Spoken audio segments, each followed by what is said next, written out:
अब देखो, अब है क्वेश्चन नंबर 9 हमें करना है, जिसमें है कि ट्रायंगल एबीसी में, एक ट्रायंगल है एबीसी, ठीक है, त्रिभुज है एबीसी, जिसका कोण जो बी है, एंगल बी है, वो क्या है, 90 डिग्री का है, ठीक है। और टेन ए गिवन है 1/√3, 1/√3 टेन ए गिवन है। तो हमें क्या फाइंड करना है, फर्स्ट पार्ट में है साइन ए इंटू कॉस सी, फिर plus cos A into sine C, first part ये फाइंड करना है। और दूसरा है cos A into cos C minus sine A into sine सी, ये फाइंड करना है, ठीक है। तो सबसे पहले क्या दे रखा है, एक ट्रायंगल है। क्वेश्चन नंबर हो गया हमारा 9, और एक ट्रायंगल है जिसका कौन सा एंगल 90 डिग्री का है, एंगल बी है 90 डिग्री का, तो ये हो जाएगा, और ये सही ले लेते हैं हम, ठीक है। और गिवन क्या है, गिवन है मतलब हिंदी में दिया है, क्या दिया है, tan A, tan A equals to 1/√3, ये दिया है ना, ये दिया है। तो हमें फाइंड करना है क्या, फर्स्ट पार्ट में फाइंड करना है sine A into cos C, sine A into cos C plus cos A into sine C, और दूसरा क्या फाइंड करना है, cos A into cos C minus sine A into sine C, यही find करना है ना। तो देखो सबसे पहले अब हम इसको सॉल्व करते हैं, सॉल्व करते हैं तो टेन ए जो है गिवन है कितना, 1/√3, तो इसको ये किसका, इसका फॉर्मूला क्या होता है, टेन ए आएगा, फॉर्मूला क्या होता है, P/B, लंब बटा में आधार होता है। तो हम लेट कर लेंगे क्या, late P equals to 1x और B equals to √3, sorry √3x, ठीक है। अब देखो इसमें साइन है कॉस है, तो साइन का फॉर्मूला क्या होता है, P अपॉन में H होता है, P अपॉन में H होता है, तो P अपॉन में H है, तो इसमें H हमें पता है क्या, नहीं पता है। तो यहाँ पे क्या फॉर्मूला लगाएंगे, कौन सा थ्योरम लगाएंगे, फिर पाइथागोरस थ्योरम लगाएंगे। तो लिखेंगे क्या, फ्रॉम, P का मतलब है पाइथागोरस, T का मतलब है थ्योरम, ठीक है। हिंदी में लिख देंगे पाइथागोरस थ्योरम से, यहाँ पे तुम लोग क्या लिखोगे, पाइथागोरस थ्योरम से लिख देना, पाइथागोरस प्रमेय से लिख दोगे। अब आगे करें तो क्या होता है ये फॉर्मूला, एच का स्क्वायर इक्वल में पी का स्क्वायर प्लस बी का स्क्वायर, ये थ्योरम होता है। एच हमें नहीं गिवन है, एच का स्क्वायर इक्वल में पी गिवन है कितना, 1x, या x भी लिख सकते हैं डायरेक्ट हम, 1x को सिर्फ हम x भी लिख सकते हैं, तो x का स्क्वायर और √3x का होल स्क्वायर। अब बताओ, एच स्क्वायर है तो x का स्क्वायर करेंगे तो x स्क्वायर ही आएगा, और √3 का स्क्वायर करेंगे तो √3 का स्क्वायर करेंगे तो 3, और x का स्क्वायर करेंगे तो x स्क्वायर, ठीक है। अब बताओ एच स्क्वायर इक्वल में एक्स स्क्वायर, 1x स्क्वायर, यहाँ पे कुछ नहीं है, उसका मतलब 1x स्क्वायर है, ठीक है, और प्लस 3x स्क्वायर कितना हो जाएगा, 4x स्क्वायर हो जाएगा। इसके बाद ये स्क्वायर है इधर जाएगा तो under root, therefore h equals to √4x square, और 4x स्क्वायर को हम ऐसे लिख सकते हैं 2x का, 2x का होल स्क्वायर लिख सकते हैं, स्क्वायर से अंडर रूट कैंसिल हो जाएगा, क्या बच जाएगा, 2x बच जाएगा। तो h हमारा कितना फाइंड हो गया, 2x फाइंड हो गया।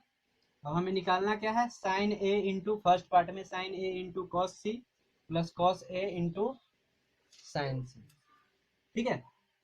तो अब देखो, और एक चीज यहाँ पे देखो, टेन ए है, एंगल क्या है यहाँ पे, ए है, तो एंगल अगर ये लेंगे तो इसके लिए परपेंडिकुलर क्या होगा, ये होगा, और ये ए के लिए बी ये हो जाएगा। और सी के लिए अगर एंगल सी हम लेंगे, एंगल सी लेंगे तो परपेंडिकुलर क्या होगा, ए बी, अब ये हो जाएगा सी के लिए परपेंडिकुलर हो जाएगा। देखो सेम कलर से लिख रहा हूं मैं। और बेस क्या हो जाएगा, कि एंगल सी के लिए ये हो जाएगा बी सी। और एच तो सबके लिए क्या होता है, एक ही होता है, कोई भी एंगल हो। एच 90 डिग्री का सामने वाला होता है कर्व, है ना। तो अब हमें जो फाइंड करना है वो फाइंड करेंगे। फर्स्ट पार्ट है हमारा sine A into cos C plus cos A into sine C, यही है ना। अब देखो साइन ए के लिए, साइन का फॉर्मूला क्या होता है, साइन थीटा का परपेंडिकुलर अपॉन में हाइपोटेनियस, मतलब लंब अपॉन में कर्ण, यही होता है ना। तो ए के लिए लंब क्या है, बीसी है, बीसी लिख दो। और अपॉन में एच आ जाए, ये एच आएगा, एच क्या है, एसी है, एसी है। अब बताओ इसका वैल्यू, ए के लिए जो हमने पी बी निकाला था, ए का पी यहाँ पे 10 ए था ना, तो इसके लिए बीसी क्या होगा, एक्स होगा, 1x होगा। और पी क्या होगा ए के लिए, बी क्या होगा, पी ही होगा ना 1x, बी होगा √3x। समझ में आ रहा है। ए के लिए बी जो पी होगा वो 1x होगा, और बी क्या होगा, 3x होगा। तो डायरेक्ट हम पुट ही कर देते हैं, नहीं लिखते हैं, डायरेक्ट क्या कर देते हैं, पुट ही कर देते हैं वैल्यू।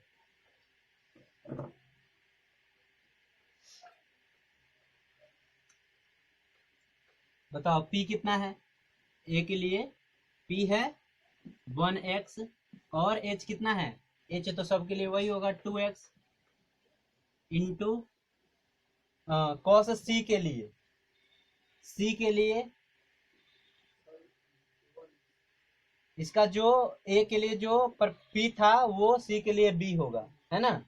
तो मतलब ये इसका वैल्यू क्या था, 1x ही था। तो बी यहाँ पे बी के लिए bc का वैल्यू क्या होगा, इसका भी 1x ही होगा। और बट्टा में h क्या है, 2x ही है। समझ में आ रहा है।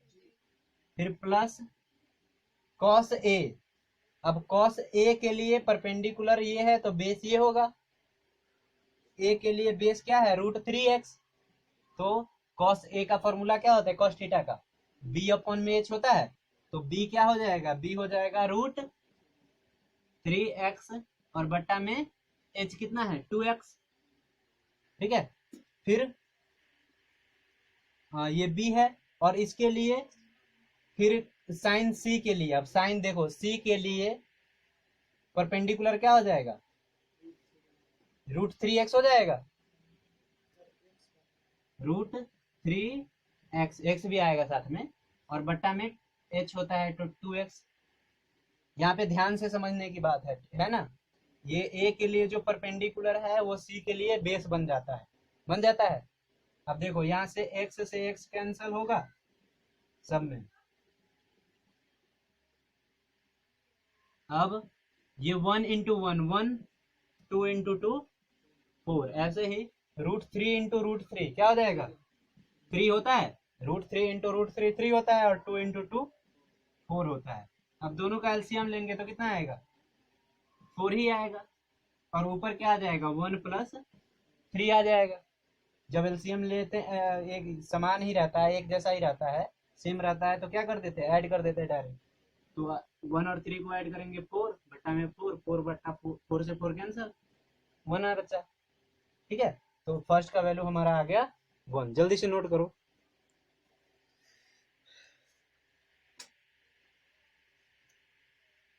देखो अब हमें सेकेंड पार्ट करना है। सेकेंड पार्ट क्या है, cos A into cos C minus sine A into sine C. ठीक है। अब देखो ए के लिए ए के लिए जो बेस है वो क्या है, आधार ए बी है, ए बी है ना, तो कॉस ए का फॉर्मूला क्या हो जाएगा, आधार मतलब ए बी बट्टा में, और एच क्या है, ए सी है,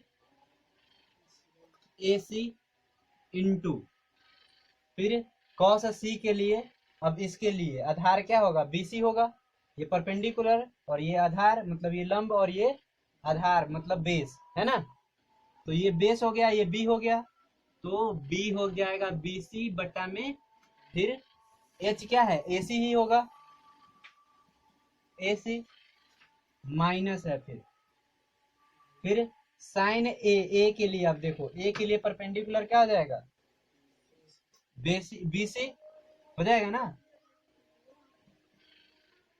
बी सी, और एच क्या हो जाएगा, एच क्या है, ए सी इंटू है, फिर सी के लिए, अब सी के लिए परपेंडिकुलर क्या हो जाएगा, ए बी, और एच क्या हो जाएगा, ए सी। ठीक है, अब देखो यहाँ पे वैल्यू पुट करेंगे, अब ए बी जो है, ए के लिए क्या था, यहाँ पे, यहाँ से जो पी और बी है, ए बी ए के लिए क्या था, बेस था, बी था ना, कोई कंफ्यूजन है विक्रम, देखो हमने यहाँ पे 10a का वैल्यू गिवन था, तो 10a से निकाले, a के मान के लिए है ना, p और b लिए हैं, तो a के लिए जो p होगा वो यहाँ पे लिखा हुआ है, तो a के लिए p कौन सा है, bc है, a के लिए p कौन सा है, bc है, bc मतलब ये कितना है बताओ, p हो गया 1x, ठीक है, और a के लिए ये b क्या है, अंडर रूट 3c है ना, ये है अंडर रूट 3c, इसके लिए है, और h तो पता ही है 2x है, तो वैल्यू पुट करते जाओ, एक ए बी के जगह पे कितना, रूट 3x,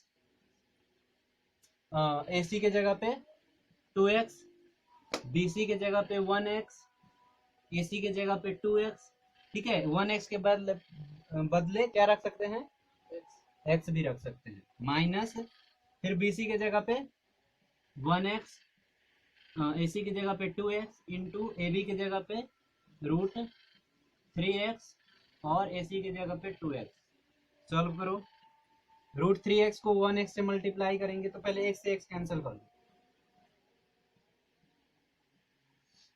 रूट 3 से 1 को मल्टीप्लाई करेंगे तो रूट 3 अपॉन में 4, फिर माइनस, इसको मल्टीप्लाई करेंगे तो रूट 3 अपॉन में 4, दोनों एक जैसा है, कैंसिल होकर कितना आ जाएगा, 0 है ना, रूट 3/4 माइनस रूट 3/4 बराबर 0, ठीक है, तो दूसरा पार्ट भी इसका सॉल्व हो गया। अब देखेंगे नेक्स्ट क्वेश्चन, चलो नोट करो।